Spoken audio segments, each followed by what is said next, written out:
Welcome back, Wanderer, to another episode of the Corner of Story and Game. Today, we're going to explore the art and science of pacing in narrative digital games. And to help us along, we are joined by Nessa Cannon, a seasoned game writer and narrative designer whose expertise spans a variety of indie and AAA titles. From her work on solo projects to her collaborations with industry giants like Ubisoft, Nessa brings a boatload of experience and expertise to the conversation. So, Nessa, thank you for joining me. Yeah, thanks for having me. I'm really excited to dig into pacing. You mentioned pacing once before in a class, a talk that I overheard or I sat in on during the masterclass, the narrative department's masterclass, and it tweaked something in my brain. I really want to pick your brain on this one, so I appreciate your time, and I appreciate you rescheduling with me a couple times. It's no problem. No, I'm excited to. When I mentioned pacing in that masterclass talk, I've had a lot of people ask me, like, well, what did you mean by that? I'm like, oh no, I didn't realize it was like a sleeper cell phrase. Everybody's like, pacing, and I'm like, ah. Yeah. You activated the army. Yeah. Okay, but before we dig into pacing, I like to start with a little bit of a grounding of who you are. How did you get here? What's your origin story? Sure. So I have been playing video games for as long as I can remember. I've been writing for as long as I can remember. One of the very first video games I remember getting super into was Fallout 3. I remember it was my older brother's copy. It was on our ancient Xbox at the time. And I remember, spoilers for Fallout 3. But when your character's dad dies in the water purifier, I was so upset that I took the game out and I put it in a corner and I cried. I was so upset. And it was so funny because that was the first time that I realized that people wrote for video games. But I don't think that I never considered it for me, even though I really wanted to be a writer, until I was about 20. I dropped out of college. I'm a college dropout. And I entered a extension program where I took a video game writing class for fun as my elective. It was poetry or video game writing. And I was like, well, video game writing sounds great. I love video games. And my teacher, Toya Kristen Finley, who is wonderful, and I love her. She was like, this could be a career path if you really wanted it to be. You have a really strong final project. Is this something that you're interested in? I was like, yeah, I guess. And she pushed me into this deep end of a pool, and I just never looked back. So it's a little unconventional, but yeah. Then I started making Twine games, and I started talking to people, and tripped and fell, and now I'm here. Tripped and fell. Yeah. But you recently gave, well, not recently, but you gave a talk at GDC. I'm not sure, first one, or was that your first talk at GDC? Yeah, it was my first one. Well, I did two. I did a panel for new writers. It was a Q&A session, which is great because it was actually moderated by the teacher who got me into games. And then half an hour after that, I did my first GDC talk on efficiency and branching narrative and, branching for theme and character and agency and all that. Very cool. So go check out that talk if you have access to the vault. I don't know if it's on the free side of the vault. It's on the free vault side of the vault, yeah. Nice. All right. One more question I like to ask about origin stories quite often is, did you play tabletop as a kid? Did you play board games? Was that part of your formation as a game designer? I was not a big tabletop, or I was a big board game kid. I love board games. I don't think I was really into tabletop games until I was later into my my early 20s. A lot of my friends were on the D&D train long before it re-arrived at the station here in the pandemic. So yeah, not as a kid so much, but board games, I've always been a game kid for sure. Very cool. All right, well, let's dig into pacing. So let's start broad in general and kind of just set the stage here. From your perspective, what role does pacing play in shaping a player's experience? Pacing, I talk a lot about pacing, especially when I talk about Twine games, because Twine games, for anybody who doesn't know, is text-based interactive fiction. And the way that Twine works usually is you put a bunch of text in, and then you have a link, and it brings you to the next node that has a lot more text, and then you go to the next node. And without any kind of minor coding intervention, it's just blocks of text at you. And that was the first time that I was making this game for this class, for this final. And I was like, I hate that you see all the text at once. What's the point of making a game if I can't control the amount of information that goes to a player? Because I'm guilty of skimming. I'm guilty of skipping cutscenes. I know that people can only take so much information at a time. And so that was the first point that I was like, oh, this is a really big part of this, of writing for games, of like, you have to control how much information somebody receives and in what way. And it usually has to be like as brief as possible. And it's really important for like any sense of structure for a narrative, because you know that there will be people who will skip stuff. There's always people who will skip stuff. It hurts me and it keeps me up at night, but there will always be people who skip stuff. But if you can make like your pacing as good as possible, like you can drastically reduce the people who skip stuff, because they'll skip the first thing and then they'll go, well, that was really fast. And the second time they might be willing to read it because they know how brief it was the first time. And then you can like kind of keep creeping forward a little bit with how much information you give them, or, you know, how emotionally loaded that information is. And so it's really about like pacing is kind of about establishing trust. Like, I think that in tutorials, especially, there's kind of a level of like establishing trust and a status quo, and pacing is a really, really big part of that. If you're ever going to get people on board with like any semblance of text in your game that you want them to read. Cool. So you're talking about the pacing as far as how much information you're receiving at a time. I'm curious, what about the pacing of like emotional beats or story beats or plot beats? How does that play into the delivery of information? How do those two play off each other? It's so tough because like pacing of emotional beats is so reliant on gameplay. It's really hard to talk about it in broad strokes, but like I've been playing a lot of Hitman. I love Hitman. Big Hitman shout out. I've been playing a lot of Hitman, and Hitman does a really, really great job of pacing out its emotional beats and making sure that you see them. And it's so game to game. And I guess the like most succinct way that I can answer this question is that it's different every time, and that's the worst part about it. And but if you like can establish that trust, you know, like I was saying with the information, the emotional beats are the same way. If you like, you can do a bait and switch if you really want to. You can start with like, oh, this is a cute little game about nothing emotional ever happening, and then you can, you know, pull a lever later. But a lot of people don't want to do that. So I think a lot of pacing is also deciding where your story starts, and that's a really hard decision to make. I think a lot of people tend to start their story a lot earlier than they need to, or at least that's been my experience, especially working with students who are writing Twine games or on consulting and stuff. It's like you can cut this first 10-15%. That's not a blanket rule, but it's the pacing of emotional beats often has a lot to do with how much you want to give them in your game, and a lot of times it's too much. And so if you can cut back, that does you wonders. But yeah, anyway, I feel like I'm rambling, but the whole idea is that it's the same as with information, is that emotional beats, you have to be selective with what you want to give them, and you have to set the stage early for it, and you have to kind of gain their trust, and then you can kind of keep easing more and more into more emotional stuff, because people are really looking for catharsis in, you know, and real vulnerability in media right now, I think personally. And so, you know, as we're introducing them to the tutorial level, maybe we can't hit them with the whole grief is persevering, but we can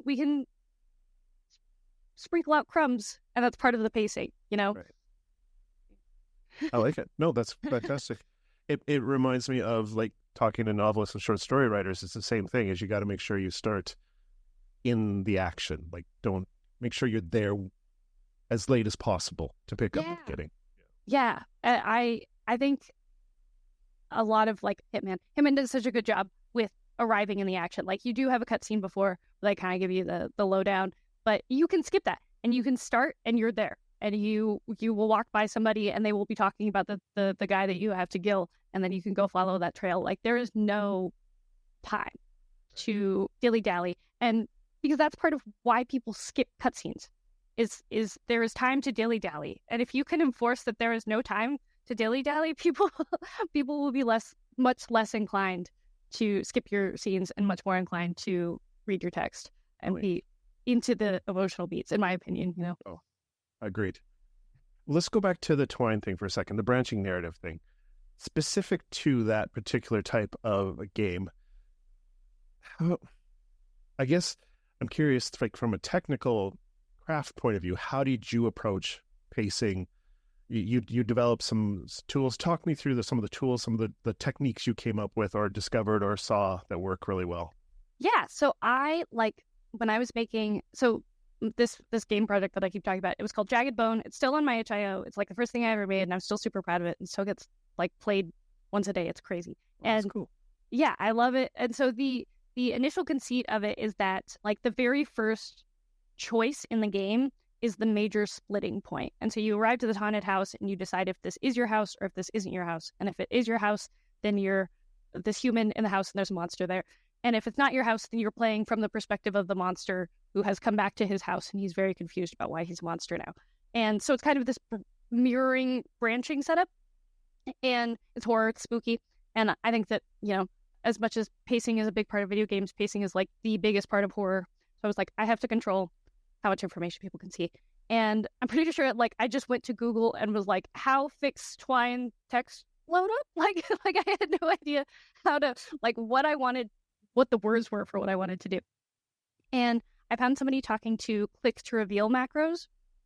And full disclosure, Twine 3.0 is a unknown beast to me, and I still work in Twine 2.3.4 or something because they've started kind of gradually removing HTML or CSS support. So I don't know if click to reveal macros work in 3.0, but in 2.3, you click a word, if you have, this is a spooky house, you can click the word house, and then more words will come up. And then you click the last word of that passage, and more words will come up, as opposed to having a link to the next passage. And so this kind of creates it lures the player into a rhythm, as opposed to starting over every time.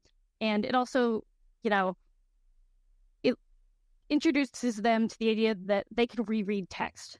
I think a lot of times when you're playing Twine games, especially somebody who doesn't play Twine games a lot, when you realize that when it's set up that every link brings you to new text, it's kind of jarring. It's kind of like, oh, well, but I wasn't really done with that. Like I was kind of skimming and clicking and I wasn't really done. And so, yeah, I set up click to reveal macros, and that was like step one. And I use them in every single Twine game I still make because loading up with all the text on the screen is so maddening to me. And I recommend them to like everybody I come across. I'm like, use click to reveal macros. The timing's better. You can come across with like better gut punches. You can, you can do whatever you want with them. And then I made this game called I Knew You Would Find This, which uses click to reveal macros along with like a tagging system to kind of simulate like if you had a book and somebody had underlined letters and you had to take all those letters and unscramble them to spell out a message. It simulates that in Twine. So you click on each letter and then letters will appear down at the bottom as they're being spelled out.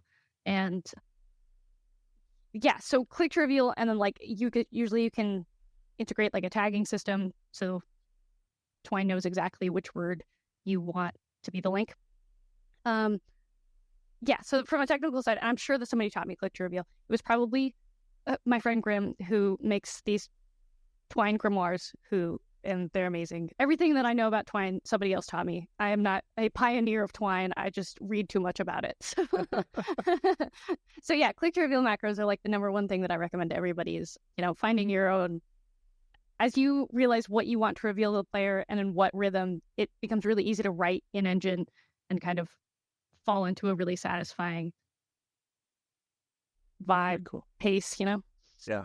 Have you seen anybody use that particular technique or tool to create something new and innovative that blew your mind? Like an innovative new art form, like you had to click on individual words to work your way through a path, or like... So one of the first Twine games I ever played that I still think about and I like still talk about like in classes is Liz England's Growth. And I'm pretty sure it's all click to reveal macros. Like I'm like all of it is on one page except for like the very last like gut punch. And so it's literally like you notice a growth on your hand and and then it says cut it. And so we'll cut it closer to the bottom. But it's like poke it, it's like, oh yeah, it's there. And then the next thing is like, grab it, and you just go through these really rapid fire, really basic ideas of what it's like to have this growth on your hand. And the last one is like, cut it. And it's like, are you sure? Are you positive? And you're like, yeah. And you click cut it. And, you click through a couple of like cutting it motions. And then the very last thing on the very last node, and it's the only thing on its own node, it says you discard your sawed off thumb into the trash can. And I was like, oh, like it freaked me out. But it was so efficient in its speed, and the fact that it was all like, the whole thing is less than probably like 200 words, easy, maybe less than 100 words. And it was crazy to me that it was all on one page, and that they were very intentional about like, showing you one option at a time, maybe two, but usually one option at a time before the gut punch is on its own box of text, So that's one thing that I think about every time when I think about click to reveal macros, because it's just so good for, especially like horror writing, of, making sure that the player only knows exactly what you want them to know. I'm curious, your opinion, something like that, where the art actually becomes then part of the medium and the delivery format, does that blur the line with poetry? Does that become digital poetry as opposed to game? I think I have a lot of big opinions about like especially interactive fiction, and when it like kind of meets with like short stories or poetry, because I think a lot of people, especially with poetry, think that poetry is so separate from gaming, and it's just not. It's just like 100% not. Like, there's so much emotion and pacing in poems, and like anything good that you read in a video game will have kind of a poem feel to it, as long as it's not like, purely dialogue. Like if it's a good terminal note or something, or if it's a good, kind of lore environment building, it will always have like kind of pacing of poetry. Not always, I guess, but like in my opinion, I come across a lot of poem feeling things in video games, and a lot of short story feeling things in video games.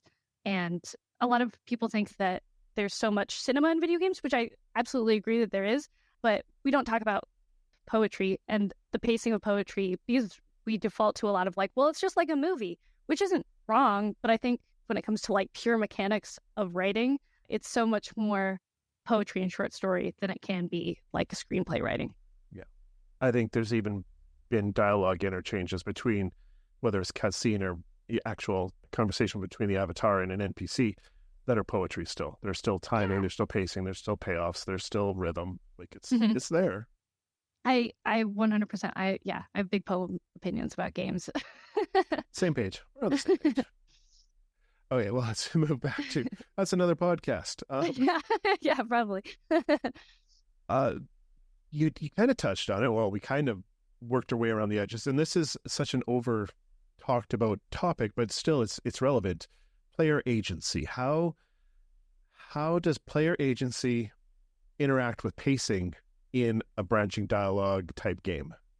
Sure. So my GDC talk was on branching, because I think that agency has become such it's not a meaningless buzzword, because that's not nice, but it has become vague. It has become like a thing that we throw at video games to mean you can do actions. And that's not bad. But, when we talk about like narrative agency, we usually mean like player does something, it means X. Player does something, it means Y. And so my whole talk was about like, even if X in this equation isn't like 10 million different endings, you can still have agency within, smaller decisions and in thematic decisions. And I think when it comes to pacing, like, I think, I feel like I shouldn't say what I want to say. In Heavy Rain, there's a game that came out 50 years ago now, probably, called Heavy Rain, that is kind of builds itself as a branching narrative, and is I guess it has multiple outcomes. It has a bunch of cutscene outcomes, but the agency in the game is really formulaic, and it's paced out in such a way that it becomes exhausting. Like, it's too much. Like putting mascara on the character, doing the QuickTime event to put mascara on, and if you mess up, you'll blind her, is just so over the top and just too much. And so that's something that I look at when I look at pacing in terms of like decisions, in like, this is too much. Like too much agency does not make you a better game. Like, too much player input does not make you a better game, because it kind of ruins the emotional pacing you get people who get really bored of the menial tasks that you ask them to do. And then they're, if you're bored, you're not going to latch on to any emotional beats that are getting thrown at you. Or if you're frustrated, it's really hard to make anything land when somebody's frustrated. So I think that pacing, and knowing what options in a conversation should have, or what dialogue, if a player asks you something or an NPC asks you something, whether or not you as the player have dialogue options, or if the player just says something back, that's pacing. You know what I mean? Should it just be an NPC asking you a question and then the player says yes and then you move on? Or should, you have 6 different ways to say yes? Or, if a player says hi if an NPC says hi to you, should you really have 6 different ways to say hi to them? I guess sometimes, but all the time, that sounds kind of exhausting, Right. So I think that pacing and agency come together a lot in terms of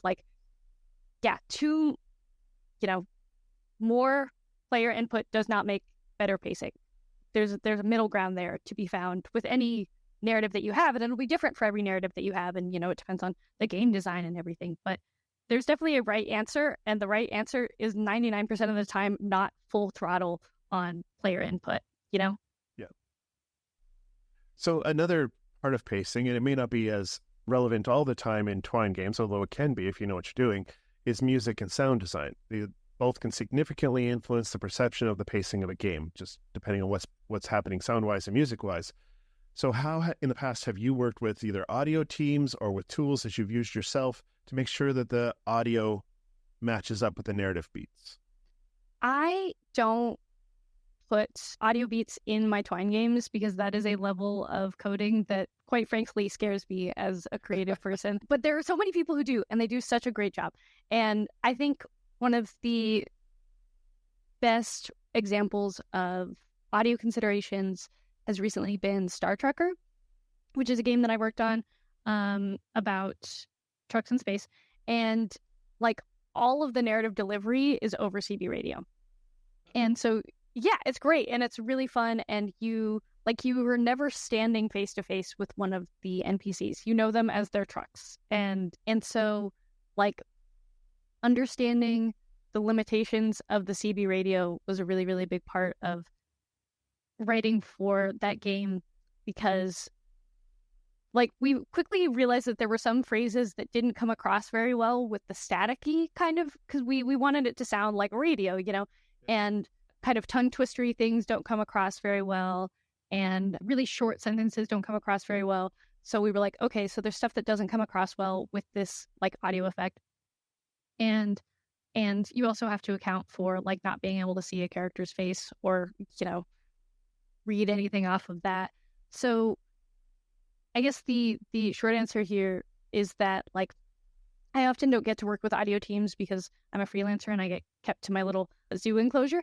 But I try to do my best to write things and note things in a way that this is the big emotional beat, or this is the focal point of the scene, so that I can trust the audio designers to kind of build around that, and they do a great job.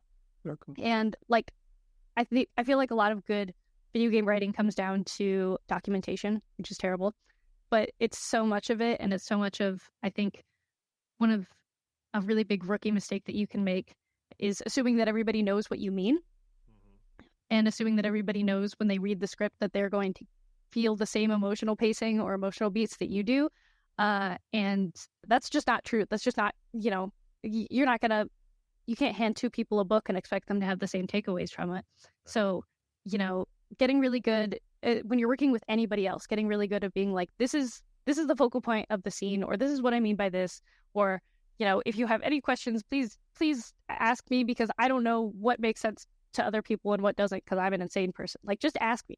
I think that that's a really big part of making sure that music and sound design work well with pacing, is being super, super outright about your intentions for a scene, because sometimes you don't always get to, even if you're not a freelancer, sometimes you don't always get to directly speak to who's working on the music and who's working on the sound design.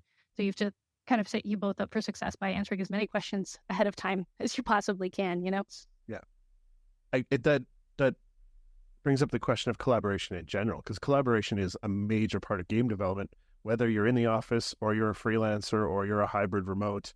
So, and you mentioned documentation, super powerful. I've heard that come up many, many times. Have you seen or have you used any other collaboration tools, techniques? How do you ensure the pacing, as you were mentioning, gets conveyed properly? Yeah, I love collaborating in game development. I thought I wanted to be a novel writer, and then I realized how lonely that would be. And now I'm so happy doing games because I get to work with really great people and I get to coordinate with people. I think that, this is something that I'll harp on like at every opportunity that I have. And it's that soft skills are like the foundation of getting games made, and people like to act like they're not. And I think that collaboration is communicating and knowing when to ask questions. And it's also knowing when, like if you don't understand what somebody wants, you have to ask. Like that's like the biggest lesson I've learned as a freelancer is I can never assume what anybody's, unless somebody says, I want this to look like this. I'm like, great. But if somebody's like, well, here's this, I'm like, well, okay, can you tell me what you want me to do with it? And they're like, oh, I thought that was obvious. And it's like, I get it. I assume that all the time. But I think that being really good at asking questions is like the biggest part of collaboration for me personally. It's something that I'm always trying to work on. And because, yeah, I think we all assume that we came across the way that we meant to, or that, whatever we said was enough clarification. But there will always be more questions. Like you'll be implementing something and there will always be more questions. And so, yeah, that's my soapbox on asking questions is good. And in terms of pacing, I think that especially when you're working on narrative focused games, everybody will be invested in the rhythm of the storytelling, and asking for feedback there from people who aren't writers is a really big part of that. And that can be really tough because sometimes we can be a little precious about our things, but it's really important to get feedback from people who aren't as precious about the thing or aren't as like well versed in the hypothetical like mechanics of storytelling, because just because something's a mechanic doesn't mean that it's something that you should have to abide by or like works here, and somebody who isn't connected to the narrative at all may be like, hey, this seems kind of clunky and weird and I 100% tuned out. That's like, well, that's really great feedback because I wouldn't have tuned out because I wrote that and I cried writing it. So it's really good to know that other people are tuning out there. So yeah, that's my whole spiel about asking questions and communicating is the only way that video games get made. And in terms of tools, I don't know. Well-labeled spreadsheets. always like I love color coding spreadsheets to make them easy to read. And I put a little key, places, and making sure that if I ask somebody, if I'm working with somebody, and I go, does this make sense to you? Like, does this look good to you? Or does this look like neon nonsense? And sometimes they'll be like, this looks like neon nonsense. I'm like, great, I will fix it. So yeah, well-labeled spreadsheets and communication. Those are my answers. No, those are fantastic answers. That answers that question perfectly. So we can move back towards pacing for a second. So as we get closer to the end here, I guess, what are some of the common pitfalls, misconceptions, challenges even that writers or designers come up with when they're trying to establish that effective pace and kind of start bringing it home here? I think pitfalls or misconceptions. I think the longer that you are in games, the more that you realize how short the attention span is for any given person reading the text. And so I think that a really common pitfall is assuming that anyone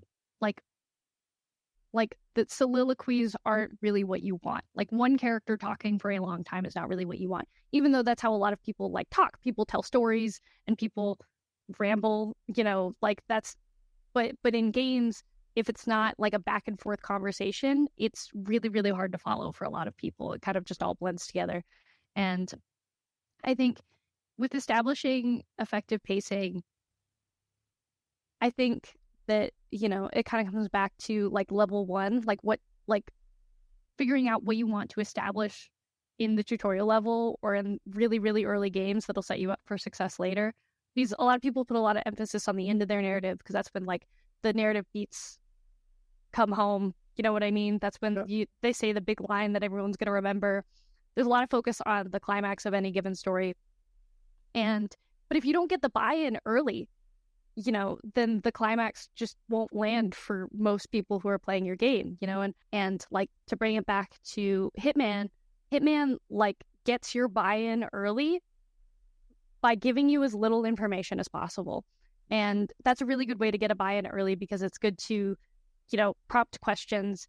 But it also promises, like, well, there's stuff here, though. There's stuff here. And so I guess pitfall, in my opinion, is I'll be playing a game and there will be like no narrative hooks at the very beginning. And then all of a sudden, like halfway through the game, they'll be like, well, remember this guy? That's like, no, I don't remember that guy.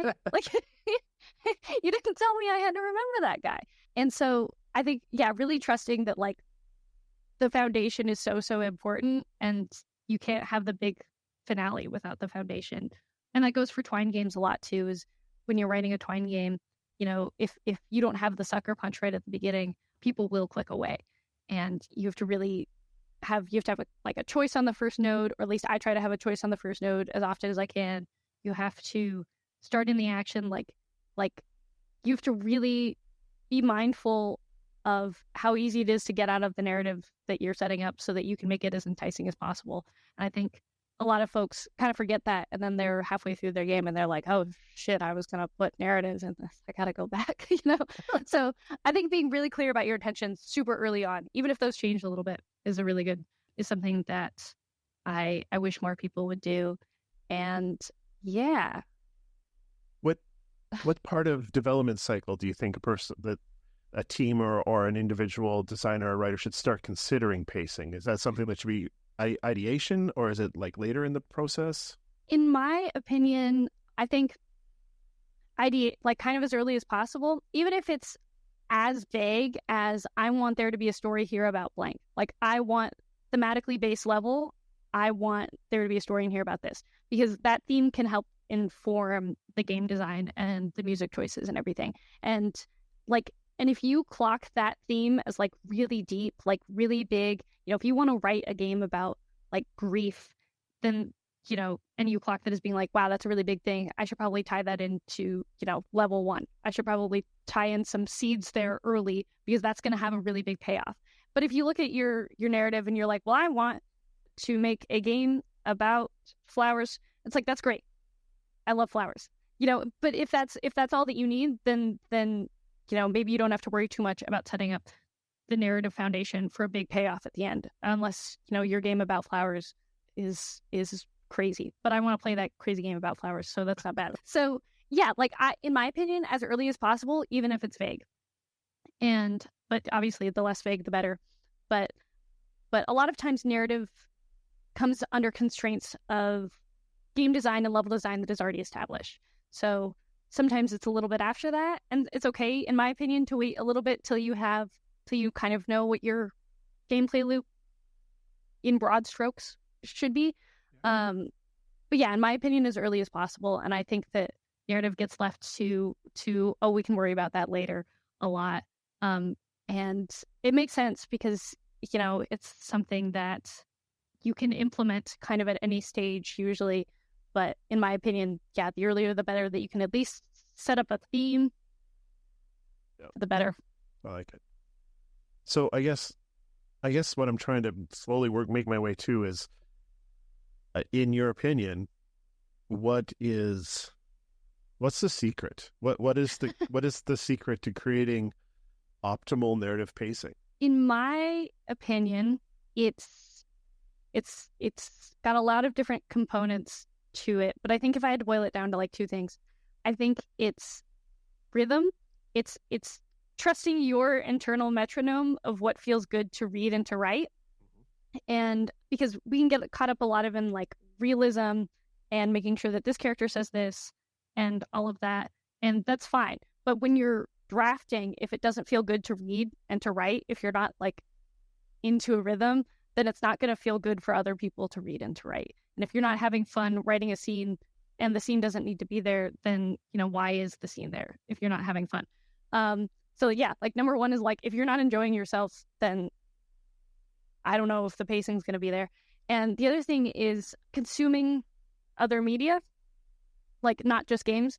I think, we talked about poetry a little bit, and like, I think so much of it is reading words or listening to words, like words without visuals can teach us a lot more about rhythm, because so much like cinematic rhythm is based on visual cues, and game rhythm can be, based on visual cues, but we're a lot more used to that. We can pick up on that a lot easier.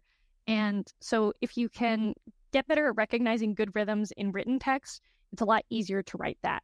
And then that can really easily work with like visual rhythm cues. And when everybody's like, it's kind of like magical when everybody's in the same page of like pacing text-wise and like pacing visual-wise and pacing music-wise, because it's kind of like a metronome and everybody falls to it. It's like, oh, cool, like we're all on the same page here. And a lot of time narrative provides the foundation for that, And so, yeah, like being good at recognizing good rhythms in text, in like poetry and short stories and stuff like that. Like, I'm not saying that you have to go out and read big novels. I hate reading long novels. I'm so tired all the time. But like even shorter stuff, like I like to talk a lot about how kids media has a really good brevity and pacing. Yeah. Like I tweet a lot about SpongeBob. It's terrible, but I love SpongeBob, and even to this day, I'm amazed at how much they can squeeze into like a 10-minute SpongeBob episode. Like, a satisfying setup, tension, a conclusion. You know what I mean? Yeah. And so I like to harp on that a lot. Is like yes, you can watch Tarantino movies till the cows come home, but if you're only watching Tarantino movies till the cows come home, you're not going to learn about how to fit so much into a 10-minute section. So yeah, that's my other piece of advice, is like you should be seeking out media that you don't normally seek out, because there's so much to learn in poetry and in kids TV and in like short form podcasts and in old radio plays, and I think that gets lost a lot in like modern screenplay writing. There's not a slam on screenplay writing. I'm writing a screenplay. I can't say shit, but like it's like I think that looking for rhythm in places that are not movies and TV is really, really important. Nice. So apart from consuming other media, is there other ways that aspiring writers can hone that sense of rhythm? Are there classes? Are there exercises? Is there a good book you read on the craft of writing that was applicable to that rhythm? I think aspiring game writers, I don't think that there is one secret. I think that everyone will resonate with different stuff. And I've talked a lot about my upbringing and, my narrative interests that have kind of brought me to being really, really passionate about pacing. And so I think like different things will work for a lot of different people. But I think seeking out like short form narratives. There's this book that I read called, it's behind me, The Monsters We Deserve by Marcus Sedgwick, which is, I found it in a bookstore in Galway, and the cover was torn, and the bookstore people did not know where the book had come from, so they let me buy it for £2, and I'm obsessed with it. And it's visually very interesting. It has a really interesting pacing to it, and it's really, really short. It's about a writer who has it's like a horror writer who has created a monster, and the monster is coming to kill him, for creating him. And he's like up in this cabin in the snow, and he's just waiting, and it's something that really inspired me in terms of like text pacing, because it is very visual, but it's like, it has a really, really solid rhythm to it. And I've always been really, really fascinated by it. Not to go back to kids media, but personally, I feel like a lot of my like narrative pacing senses were influenced by a series of unfortunate events, because they're short books and the text style is so fun. It's like, I don't want to call it gimmicky, because I think that that's not the word that I'm looking for, but it does have like shticks to it. It has like bits, like he's doing bits while he's writing, but the pacing is really, really satisfying because it has to get kids on board. And getting kids on board is a lot like getting gamers on board in the most affectionate way possible. So I think that those are two things that I think about a lot when I think about like my personal writing style that really influenced me. I think exercises are good. I'm not a big like write a bark sheet person. I'm more of a like write a fan fiction person. Like writing second person fan fiction is a really big like fan fiction trend right now, and it's basically writing interactive fiction. It uses like you go here, you do this, And so I think dabbling in IPs that you enjoy in low stakes ways, like you don't have to put this in your portfolio, you don't have to post it on the internet, but it's really good to have the characters and the lore established so you can just mess around with pacing and what feels good to look at on a page. I do a lot of spacing shenanigans some people can't stand, but that I love to do because I think that it's fun to set off important lines and stuff like that. So yeah, I think that I feel like I've been talking for such a long time, but in my opinion, it's practice.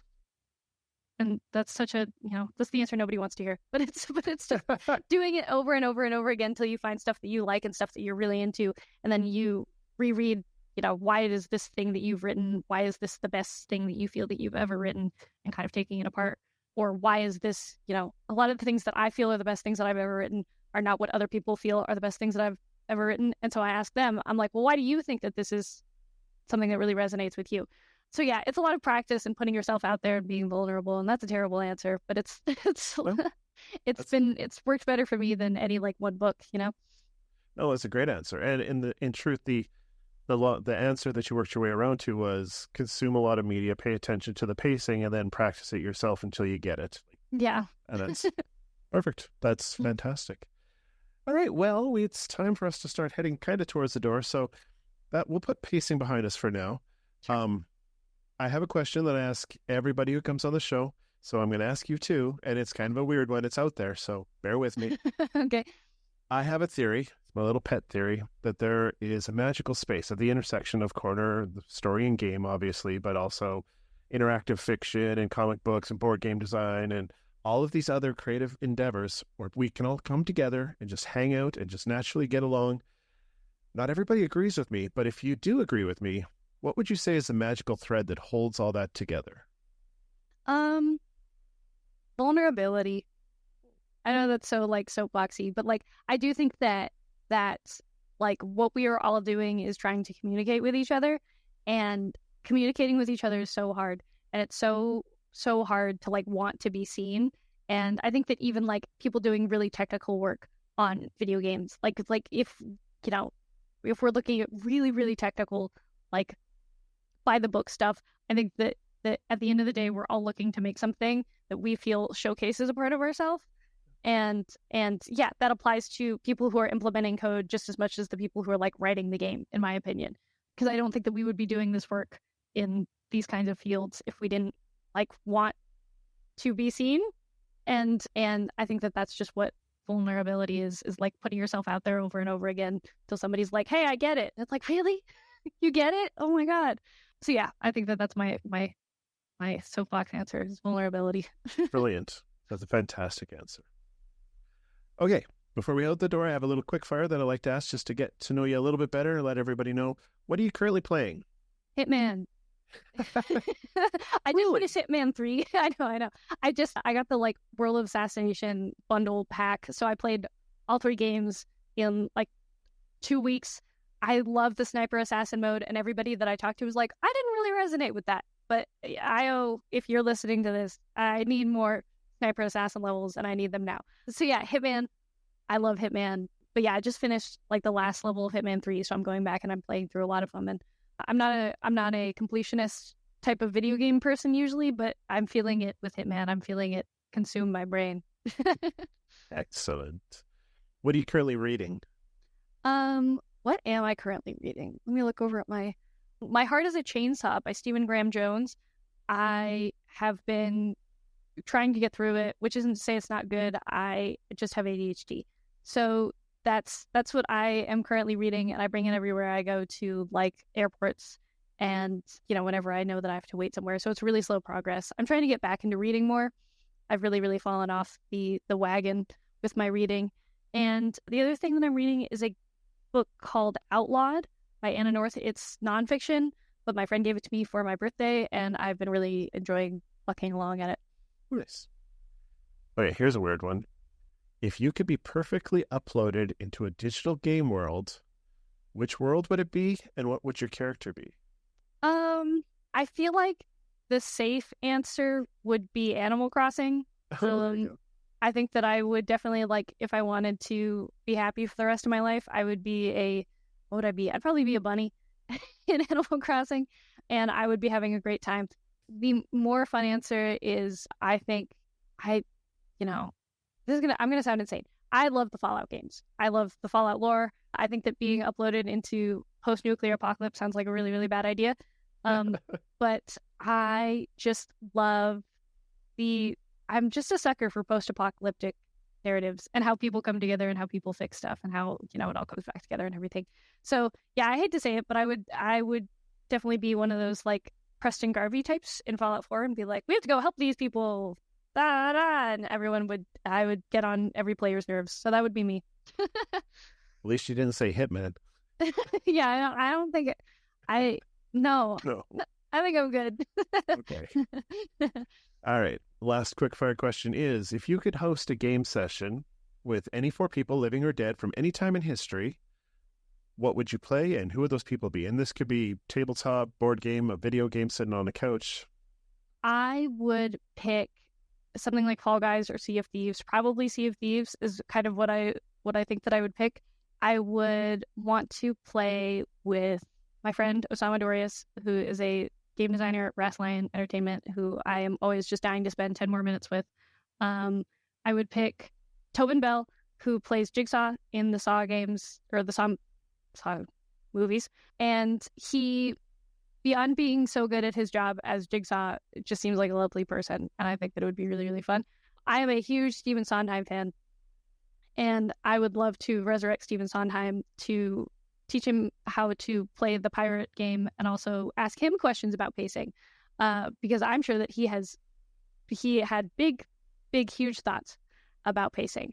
And I think I would also pick, I hate to say another one of my friends, but my friend Alexa Ray Korea, who works at EA, who I think would just be a good leader for our group of Tobin Bell and Stephen Sondheim and Osama Dorias.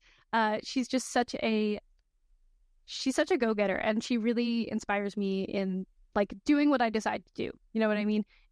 And Sea of Thieves is all about like, you have to do what you're deciding to do. Like you can't just dilly-dally around or nothing happens. So that seems like such a goofy 4-pick, but it is what I'm going to stick with. I think that would be a great time. Sounds like a blast. Good answer. Okay, well, before we head out the door, I like to leave a little space here. Is there anything that you're working on or have worked on in the past that you'd like to promote or just boost a little bit? I mentioned Star Trekker already, but if you haven't wishlisted Star Trekker, go wishlist Star Trekker. It's a trucking sim. It's in space. Raw Fury is publishing us. We're very, very excited. We're having a great time. So, yes, Star Trekker. I worked on a game called Waves of Steel, which is like a build-your-own battleship game. It was like one of the very first games I worked on in my career, and I always want people to play it because it's just fun to play, and it was like really fun to write like an anti-war battleship game, like a very like leftist battleship game. So that was really fun to do, and I always like to talk about it. And then the other non-games thing is in June I'll be published in the Horror Zine, which is a short story horror literary magazine that I have a short story called Roadkill coming out in that I would love if people read, because it'll be up for free at the end of this month. So perfect. Yeah. All right, well, that is it. Thank you for your time. Before we head out the door, I would love to give you the last word. Do you have a parting words of wisdom as we walk on out? Parting words of wisdom. Read poems. Read more poems. As many as you can. Once a day, ideally. Well, it looks like we finally hit the plot point where we have to conclude our conversation. First, I want to extend a heartfelt thank you to Nessa for sharing your insights and wisdoms with us all. And to you, dear listener, as always, thank you for taking your spot at the table. Until we meet again, remember, keep creating, sharing, and exploring those worlds. Stay safe out there, Wanderer. Your chair will be ready by the fire the next time you stop in at the Corner of Story and Game.